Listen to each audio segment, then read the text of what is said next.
काश मैं तुझे जान से मार सकता।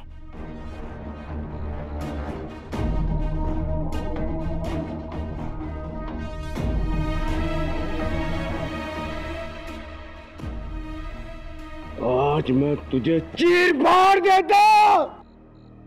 राजदान, इसे लेके जाओ।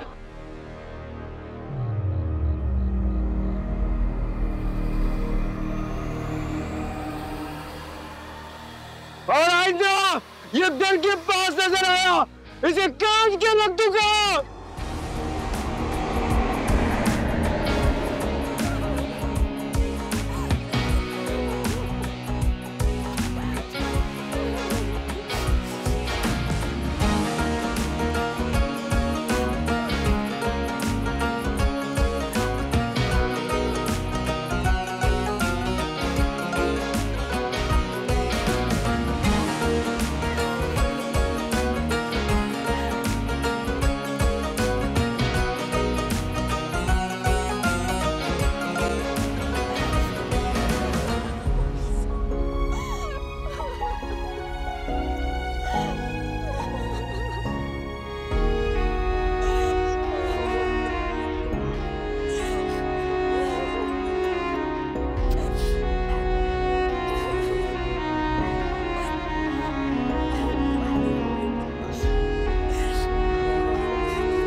बस बेटा बस, चुप कर जाना मेरी जान, क्या होगी बस। कहा ना, आई एम सो सॉरी, बड़ी गलती हो गई मुझसे। सब मेरी गलती है कि तुम्हें कभी इतना कॉन्फिडेंस ही नहीं दिया। मैंने भी नहीं दिया। हम अपने छोटे छोटे मसाइल में इतने उलझ गए थे कि औलाद का एहसास ही नहीं रहा।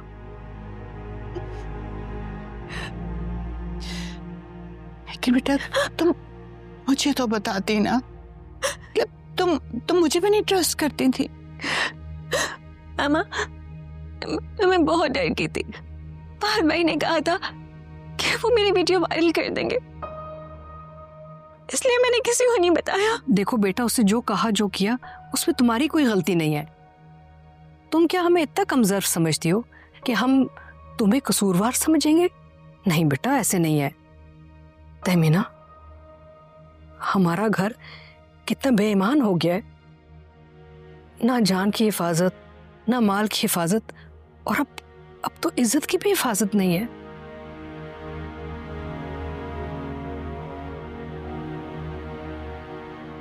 एक भाई ने हमें एक तरीके से लूटा और दूसरा भाई दूसरे तरीके से हाथ डाल रहा था।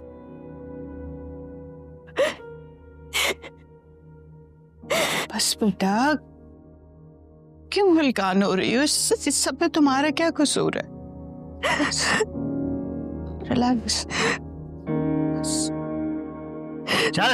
अरे साहब, मेरे को यहाँ क्यों लाया? ये बताते हैं तेरे को तूने क्या किया यहाँ मेरे पे? को यहाँ क्यों लाया? मेरे को क्यों लाया यहाँ पर? बताएगा तू। मैंने क्या किया है? मैंने क्या किया साहब? मैंने क्या किया है साहब? मैंने क्या किया है साहब? मेरे को यहाँ क्यों लाया? मैं बहुत शरीफ आदमी हूँ। अभी पता चल जाएगा तूने क्या किया है। साहब मुझे तो मैं इसकी कर दो मुरम्मत। ये ले खिदमत कर इसकी, बताएगा ये।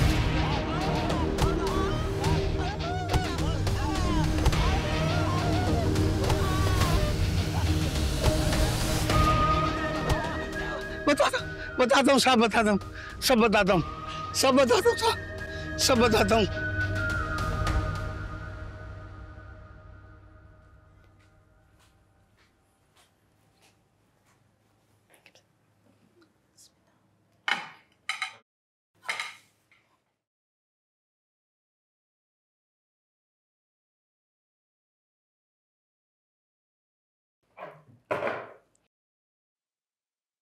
वजाहत और समरा को बुला लेती। वजाहत समीर को लेकर जमीनों पे गए हुए हैं और समरा ताज के लिए खाना लेकर अस्पताल।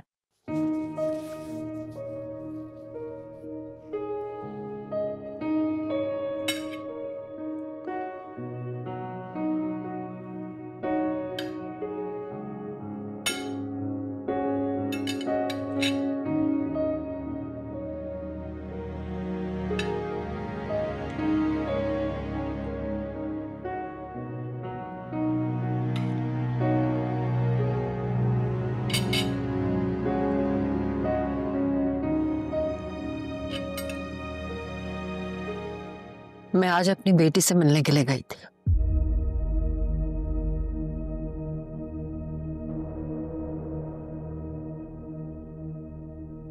बहुत सख्त जान है मेरी फाजर। इतनी बार नाकाम होने के बावजूद अभी भी कोशिश कर रही है कि किसी तरह आपको राजी कर ले। इसके लिए वो मुल्क छोड़ने को भी तैयार है।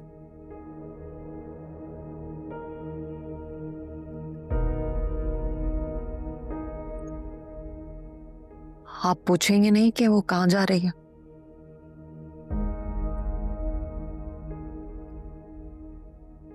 आप क्यों पूछेंगे? उसके लिए तो 2 लफ्ज बोलना भी आपके लिए किसी गुनाह से कम नहीं है। और वो बेचारी पागल आपकी खुशी के लिए सब कुछ छोड़ छाड़ के अमेरिका जा रही है।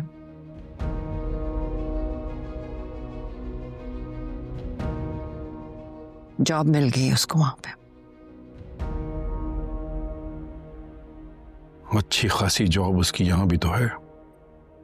वो है ही इतनी अच्छी डॉक्टर कि वो कहीं भी जाती तो उसे जॉब मिल जाती। बस रिश्तों के मामले में बड़ी कम नसीब रही है। जहां हाथ रखा वहां सूखा पड़ गया।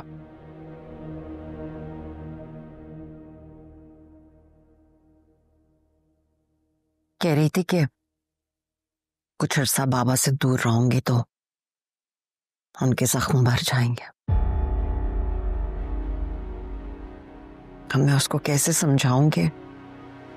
आप तो हर रोज अपने जख्मों को कुरेद कुरेद के आरा कर लेते हैं।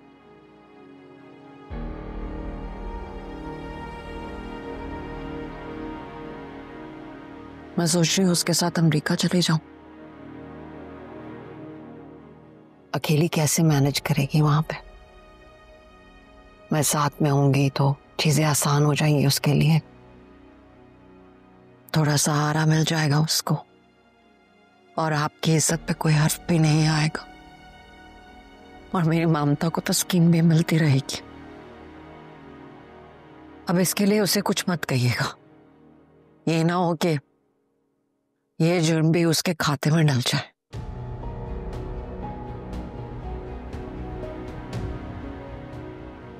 मुझे अकेला छोड़ने का इरादा कर लिया है तुमने? कोई कितना अरसा किसी बंद दरवाजे के बाहर खड़े होके उसके खुलने का इंतजार कर सकता है शुजात? कितना अरसा ठहर सकता है? आपने तो जैसे अपने दिल के दरवाजे पे हमारे लिए हमेशा के लिए ताला ही लगा लिया। आपको पता है, जब मैं अम्मी से आपका गिला किया करती थी तो वो क्या कहती थी? वो कहती थी सायका बस 10 साल गुजार लो, उसके बाद सब कुछ ठीक हो जाएगा। और देखिए शुजात, तो 28 साल के बाद भी वहीं की वहीं खड़ी, एक ही जगह खड़ी दौड़ती रही। मुझे तो मेरी बेटी की वफा की आस ने मारा है। जो बात आपको धोखा लगी है वो किसी की जिंदगी की आखिरी उम्मीद भी तो हो सकती थी। ऐसी बेटी बेवकूफ होती। आपको लगता है ना कि शायद आपने अपनी बेटी की परवरिश ठीक नहीं की। मुझे ऐसा लगता है कि आपने इस माशरे को, इस दुनिया को बेहतरीन इंसान दिया है।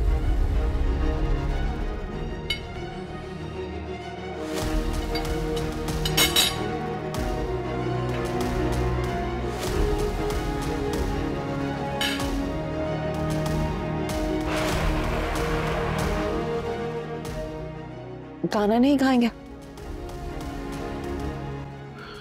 भूख मर गई मेरी।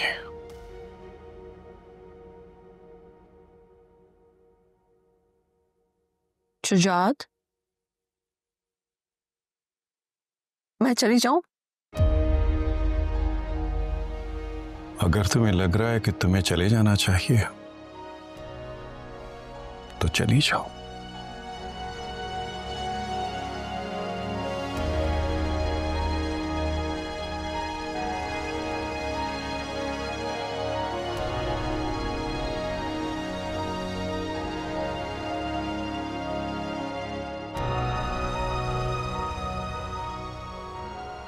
बेगम साहिबा, कुछ और चाहिए आपको? नहीं। खाना उठा लूं?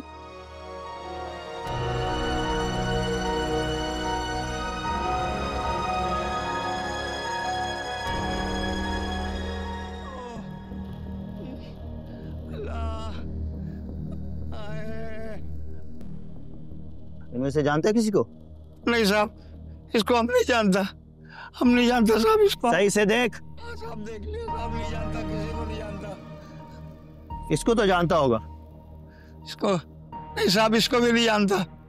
आखिरी बार पूछ रहा हूँ, सच सच बता दे। अब सच बता रहा, अब नहीं जानता। अब इनमें से किसी को नहीं जानता साहब।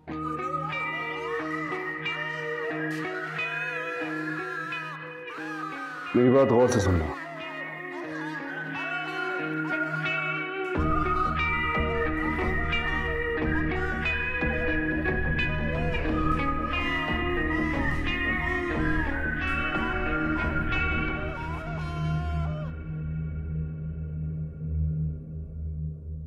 बस छोड़ो नहीं इसे, लेकिन बात न मानने से मारते जाओ। सब बता दूंगा। बाप भी बताएगा, सब कुछ बताएगा। ठीक है।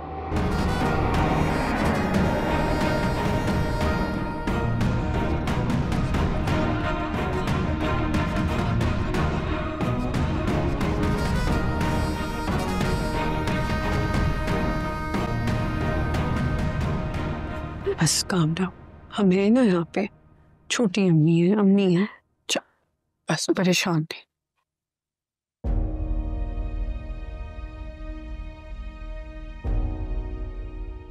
बस अब तुम तीनों बहनें कमर कस लो, अपने भाई के साथ मिलके अपनी जमीनें संभालो। जमाना बदल गया है, हिम्मत करोगे तो सब ठीक हो जाएगा। पलट के देखने की कोई जरूरत नहीं है। आहद और फहद को बस भूल जाओ, आगे की तरफ देखो।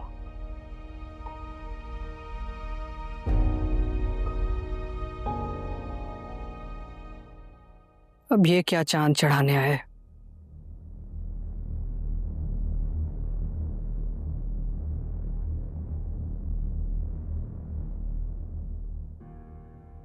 मावी जी, माफी नहीं, माफिया मांगने आया हूं।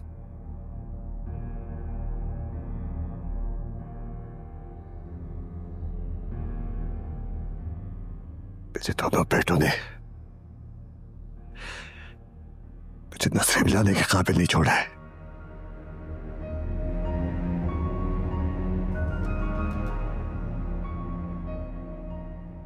बदर जमान गलत जगह आके खड़े हो गए हो। ये दोनों लुटी पुटी बैठी हुई हैं। जो कहना इन दोनों से कहो, इनकी जिंदगी बर्बाद हो गई हैं।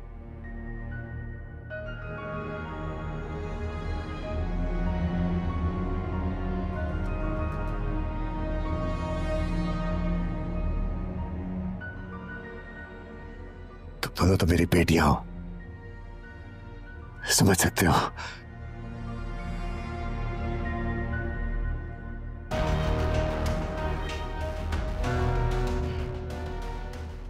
देखो, फहद ने जो किया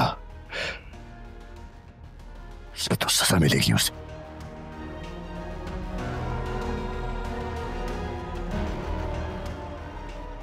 लेकिन बेटा, आहद को तो फंसाया गया है बेटा।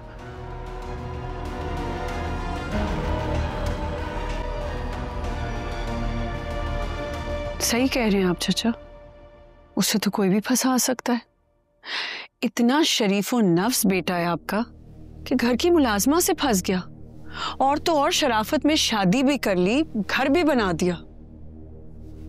हम समझते रहे गांव भाग भाग के जाता है, पैसे इकट्ठे करे बिजनेस में लगाने के लिए।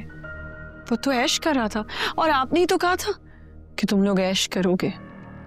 ऐश तो वो करता रहा, फिर से मिलशात को लेके जा रहा था और मेरे भाई पे दाग लगा दिया।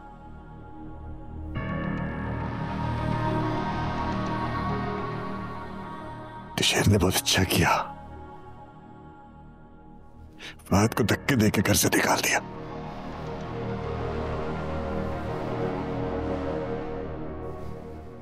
मैं भी नहीं छोड़ूंगा उसे बेटा।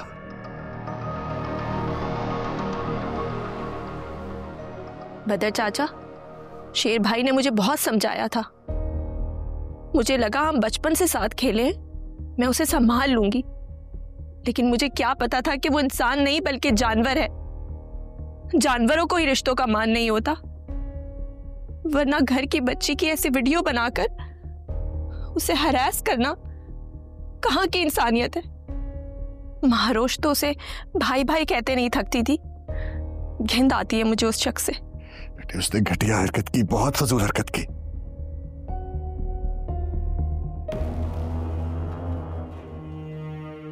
लेकिन बेटा मैं अपने बेटों की वजह से तो लोगों से माफी ही मांग सकता हूं बेटा।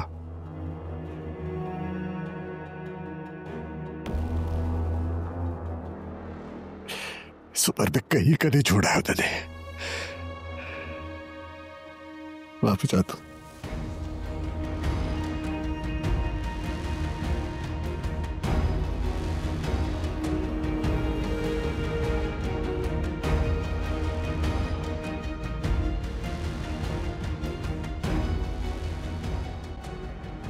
चंद दिनों के लिए अमेरिका जा रहा हूं, हाथ के केस के लिए। अगर यहां हो गया तो वापस लाके मर जाने के कदमों में फेंक दूंगा भाभी जी।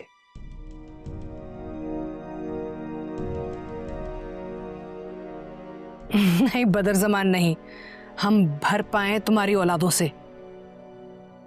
कदमों में फेंके जाने वाले मर्द कभी भी किसी का मजबूत सहारा नहीं बन सकते। बिच्छू अपनी फितरत कभी नहीं बदलता, डंग मार के ही रहता है। कदमों में आके फेंक दूंगा तो वाह।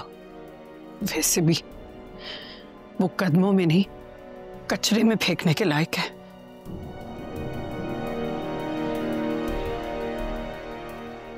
बदर ज़मान, बेहतर होगा कि अब तुम्हारे दोनों बेटे इस घर में कभी वापस ना आए। जो लोग दूसरों की इज्जत से खेलते हैं उन पर कभी भरोसा नहीं किया जा सकता।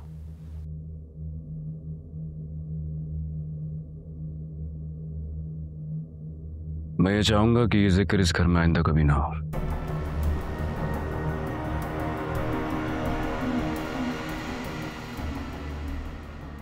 I'm sorry चाचा, गुस्सा आ गया था इसलिए मैंने धक्का दे दिया आपको। हाथ ने हरकत ही ऐसी की थी, लेकिन फिर भी अगर आप चाहें तो इस घर में रह सकते हैं। आपको इस घर से कोई नहीं निकालेगा। मैं कैसे बोल सकता हूं, बाबा की गैर मौजूदगी में, मेरी गैर मौजूदगी में हमें जिस तरह हमारा बिजनेस, हमारा ये घर संभाला है, आपके इस बुरे वक्त में मैं आपको तनहा नहीं छोड़ूंगा। मैं हूं आपके साथ।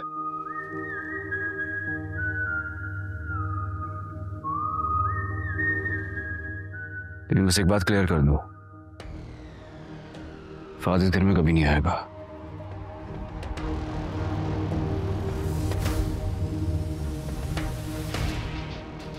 अगर हाथ वापस आ जाता है तो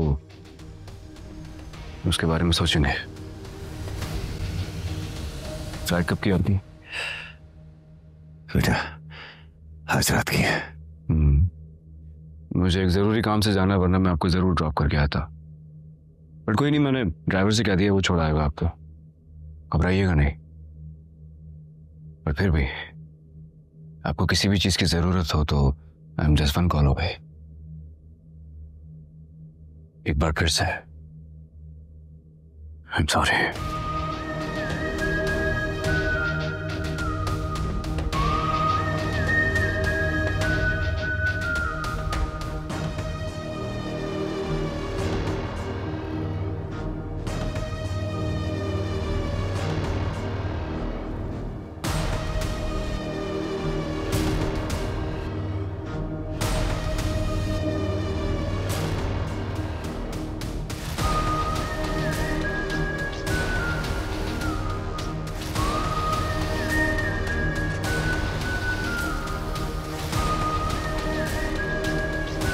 मेरी तीनों बहनें मेरी जान के साथ जुड़ी हैं। मैं तुम तीनों को स्ट्रांग बनाऊंगा। तुम तीनों का सहारा मैं बनूंगा। किसी को घबराने की जरूरत नहीं है। याद रखो, अगर जिंदगी में कोई ऐसा घटिया शख्स आ जाए जिसके साथ जिंदगी गुजारना नामुमकिन हो, तो किनारा कशी करने में कोई कबाहत नहीं है। तो घबराना नहीं। मैं कभी नहीं चाहूंगा कि मेरी बहन की जिंदगी में फहद जैसा घटिया इंसान वापस आए, लेकिन फिर भी जो तुम बोलोगी होगा भाई। तुम जो भी डिसीजन लेना चाहो तुम ले सकती हो। तुम्हें पूरा हक हासिल है। मैं तुम्हारे साथ खड़ा हूं।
आ जाओ।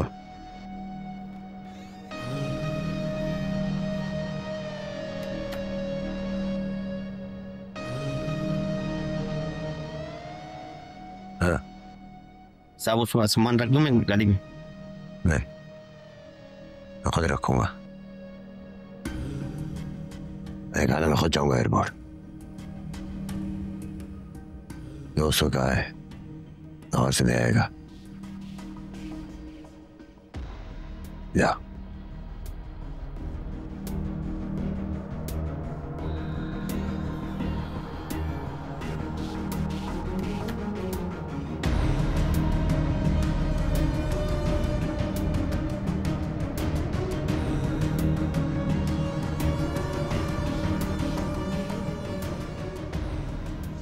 किसी का भी भरोसा न करना बदल समान। मेरे बेटे के बैग में जो ड्रग्स डलवा सकता है, मेरे साथ भी ऐसा करने से पहले सोचेगा नहीं।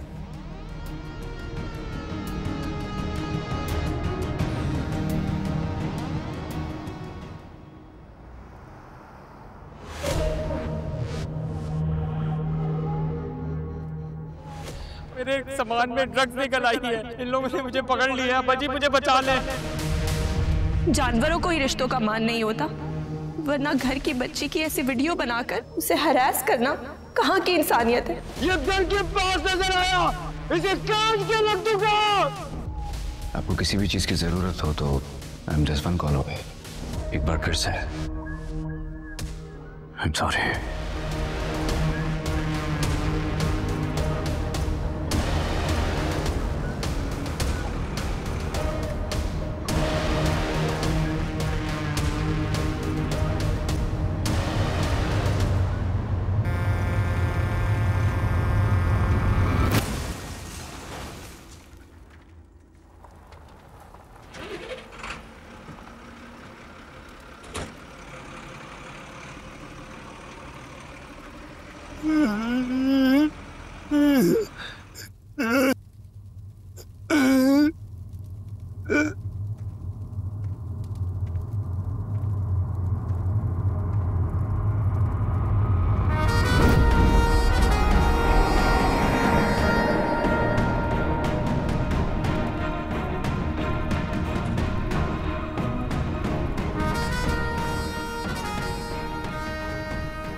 अरे आपका एक्सीडेंट तो बिल्कुल वैसा ही हुआ है। जैसे मेरा और बाबा का हुआ था। मैंने उसे कह दिया था कि एक्सीडेंट बिल्कुल वैसा ही होना चाहिए जैसा तूने मेरे टाइम पे किया था। कुछ जाओ।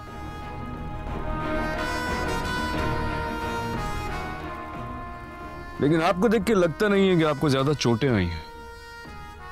ये भी मैंने ही कहा था। मैंने इससे कहा था कि मेरे चाचा को मेरे बाबा की तरह जान से नहीं मारना है। मैं मस्त से इस काम के अंदर ही परफेक्शनिस्ट है। आपने सही बंदा चुना था, लेकिन बस किस्मत मेरी बहुत अच्छी थी। हराम, इसने डबल नमक दिया, मैं डबल नमक हराम।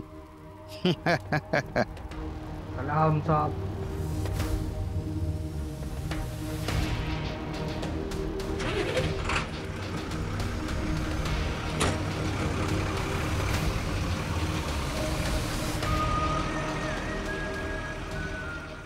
लेकिन आपको क्या लगता है मैं इतना बेमुरव्वत हूं कि आपको इस हाल में छोड़ के चला जाऊंगा? नहीं। एम्बुलेंस कॉल कर दी मैंने, रास्ते में बस आती होगी, साथ जाऊंगा।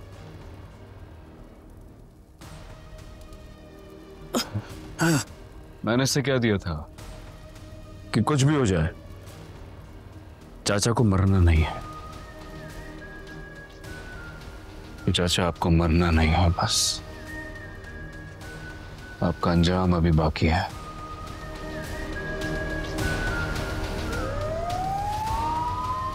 एम्बुलेंस आ गई, we'll see you in the hospital.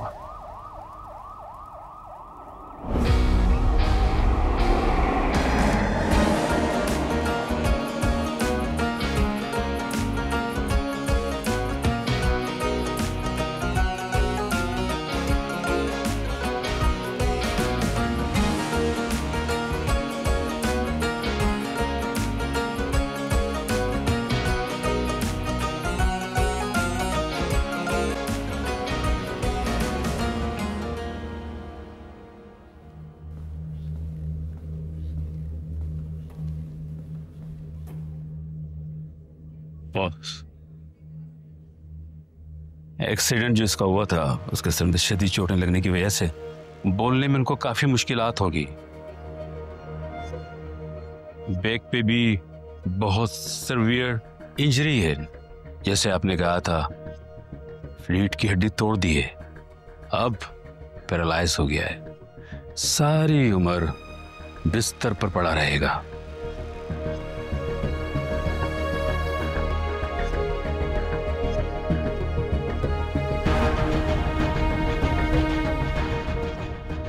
Thank you, doctor.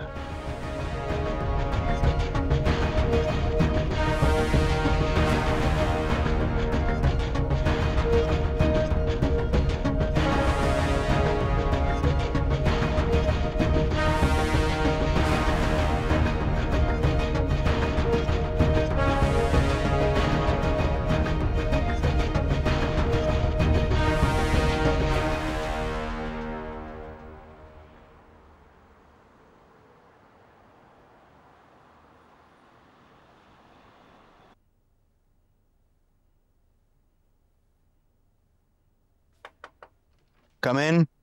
अस्सलाम वालेकुम। ओह, आप किसी और को एक्सपेक्ट कर रहे थे आप?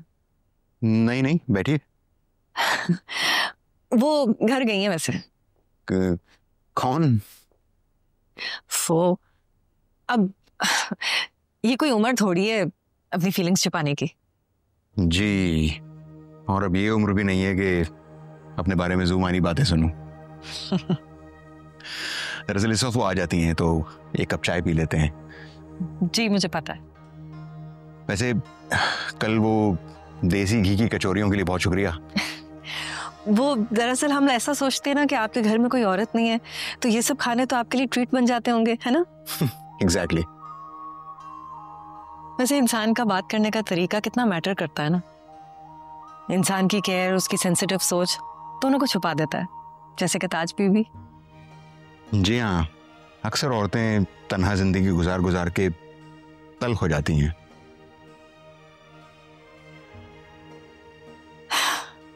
मेरा ख्याल है जो सवाल हम दोनों के दिमाग में चल रहा है ना, वो मैं ही पूछ लेती हूँ। आपने अब तक दूसरी शादी का क्यों नहीं सोचा? जी, वो हॉस्पिटल्स की इतनी मसरूफियात हैं कि कभी इस तरफ सोचने का मौका ही नहीं मिला। तो अब सोच ले, अब भी तो आप कर सकते हैं दूसरी शादी।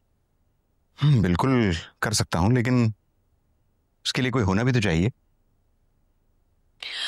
और अगर मैं कहूँ कि कोई है, ताज बीबी के बारे में क्यों नहीं सोचते आप? ताज बीबी खूबसूरत है, आपके साथ रहेंगी ना तो उनके मिजाज में थोड़ा ठहराव भी आ जाएगा, और आपकी जिंदगी में ना थोड़ा सा देसी तड़का भी लगा देंगी। जी, कह तो आप ठीक रही हैं, लेकिन ताज बीबी क्या वो शादी के लिए राजी हो जाएंगी? उसकी फिक्र आप ना करें, वो सब आप मुझ पे छोड़ दें, मैं संभाल लूंगी। मगर मुझे अपने बेटे की फिक्र है। मेरी इस उम्र में शादी वो कैसे मैनेज करेगा? दरअसल उसे बाप को शेयर करने की आदत नहीं है। अस्सलाम वालेकुम। वालेकुम अस्सलाम। ये क्या शेयर करने की बात कर रहे हैं डैड? अरे ये तो बहुत ही अच्छा मौका है, आप दोनों आपस में बात कीजिए, मैं आपसे बाद में बात करूंगी, ठीक है?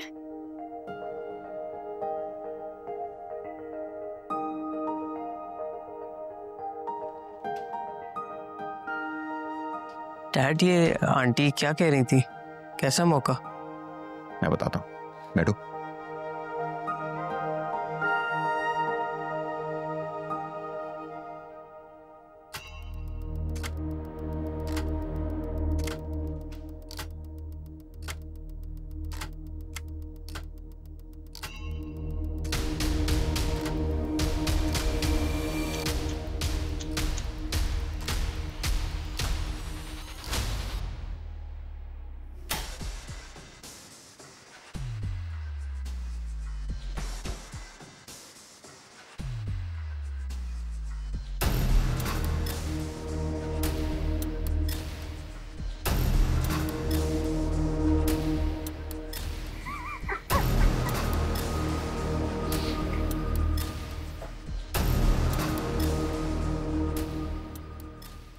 बाहर डॉक्टर मुझसे क्या कह रहा है? कह रहा है तुम्हारे चाचा को होश आ गया, उनसे जाके मिल लो। क्या क्या मिल लूं उनसे? ना बोल सकते हैं, ना हाथ पैर हिला सकते हैं,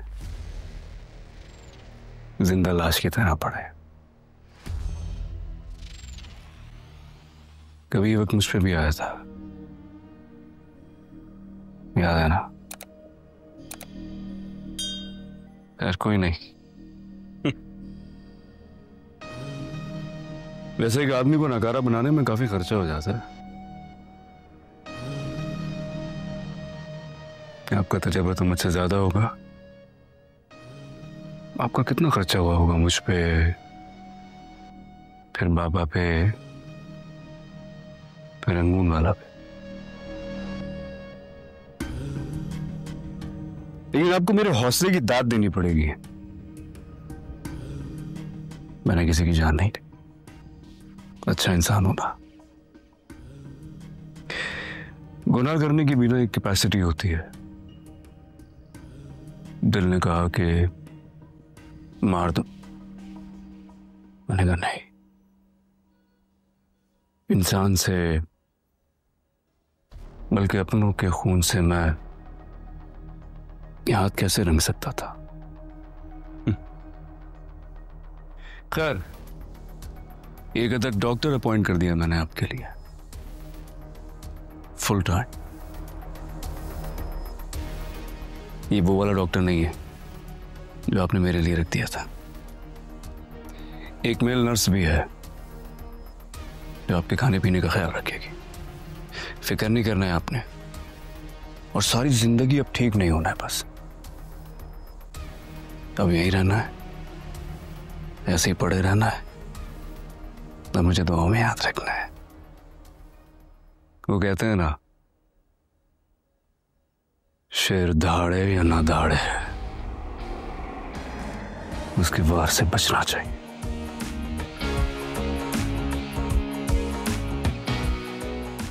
ये गलती हो गई तुमसे।